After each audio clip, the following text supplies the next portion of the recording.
One way of extracting this information about history from the haplotype tree is a technique I developed many years ago called nested clade analysis, which actually was first developed for my work on coronary artery disease, but that's a whole other story.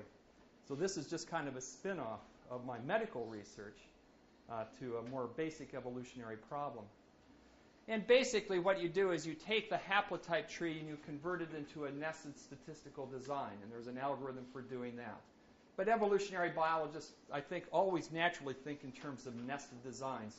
You know, here's this branch of the tree and it's on a bigger branch, which is on a bigger branch. That's very inherent in all of evolutionary biology.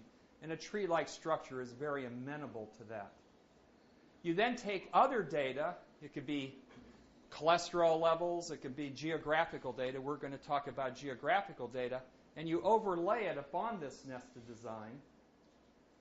And then you perform statistical tests. Basically, we use a simulation procedure where, like for geography, we randomly permute the geographical locations across the categories in our nested design to simulate the null distribution under the hypothesis that there's no association at all between geography and the haplotype tree. When you get a significant association, we then have to interpret it, okay, biologically. And there we have a key that was derived from very explicit, and I emphasize, a priori criteria derived from coalescent theory. So I use the same criteria for salamanders as humans because it doesn't make any difference which species you're using. We use the same criteria for every species. Although the controversy only when you do it in salamanders, people don't get upset. When you do it with humans, they get upset. Okay. An interesting phenomenon. Maybe Will could talk about that. Okay. So only when you have statistical significance do you interpret it with these explicit a priori criteria. And this is the level where you really expect to see concordance across trees. Not in their topology, but at the inference level. And I'll talk about that in just a little bit. Now, the whole idea is that we can look for different patterns. For example, under the classical isolation by distance, when a mutation first occurs to create a new haplotype, it's obviously found in only one location. And under isolation by distance, it takes many generations for that new haplotype to spread out. So here we have the new haplotype spreading across time, but very relatively slowly. And therefore, we expect older haplotypes to be more widespread than younger haplotypes under an isolation by distance model. Moreover, the younger haplotypes tend to have their geographical ranges nested within the range of their ancestral molecules. Why? Because they occurred, obviously, in that range. It takes time to spread, and so usually they're going to be a subset. So here we get a very strong correlation of the nested design of the tree, the temporal nesting, with the spatial nesting. So there's a very tight relationship under isolation by distance.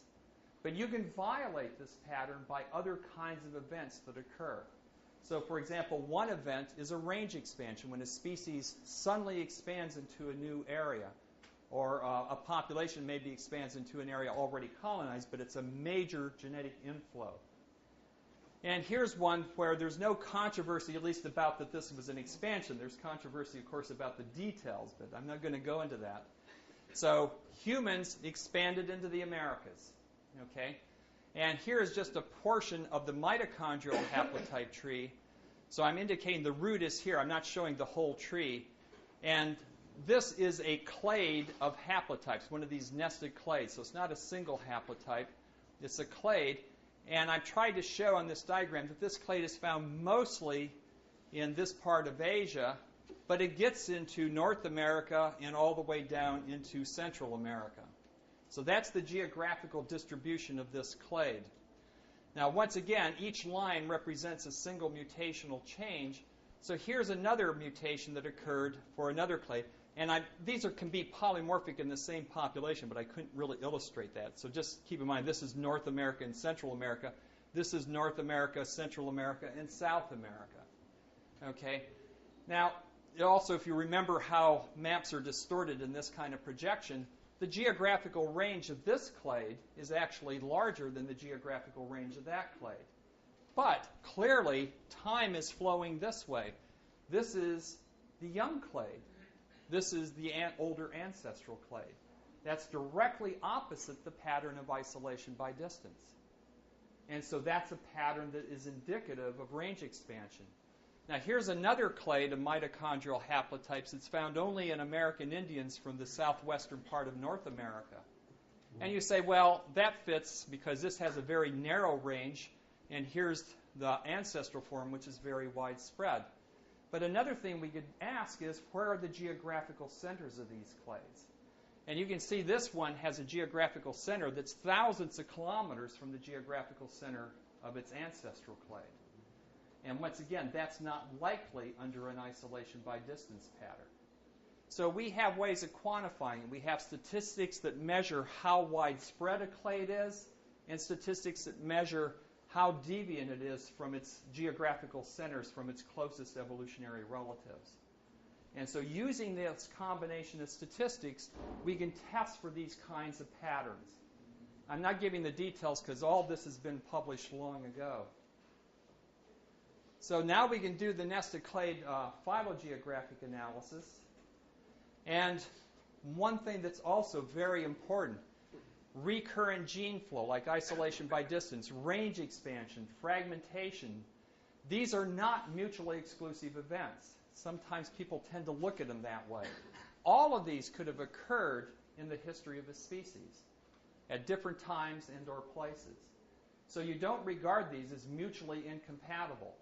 And so what happens is in nested clade analysis, we don't look for one pattern, we look for multiple patterns, because all of these could occur in a single species. Once we see these things and infer them, we also get information on the relative temporal ordering of the events, because we have that temporal ordering from the nested clade design itself, the temporal information captured by the haplotype tree. Now, to look at the validity of these inferences, there's several ways to do it. A lot of people like computer simulations. I like actually using real data. Okay? And it's interesting, you get criticized for using real data to validate something. So we can look at, say, at species where, say, part of their range today was formerly under a glacier, say, 25,000 years ago. So we're pretty sure there was a range expansion in the last 25,000 years. So we can identify many cases where there's external evidence that tells us what the right answer is. So I scoured the literature and found 150 a priori expectations. And so when I did the nested clade analysis, it did very well on these 150 a priori expectations. The most common error was failure to detect an event. About half the time you didn't see it, even though you knew it occurred.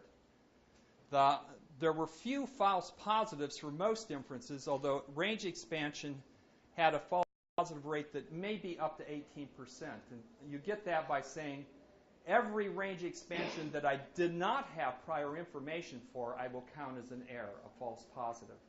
Now, in many cases, there may be range expansions that really did occur that we didn't know about.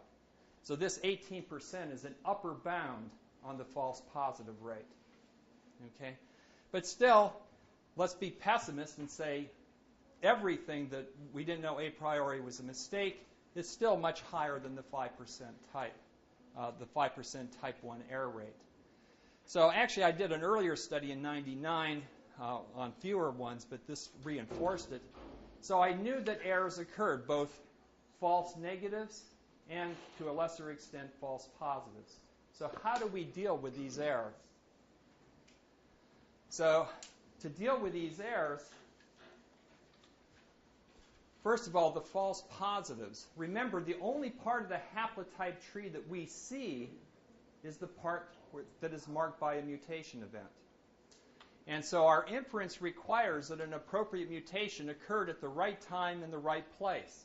So if you get a range expansion, it's going to be marked if you happen to have a mutation in that population that was expanding out. But if there was no mutation, you can't see it, not with a haplotype tree.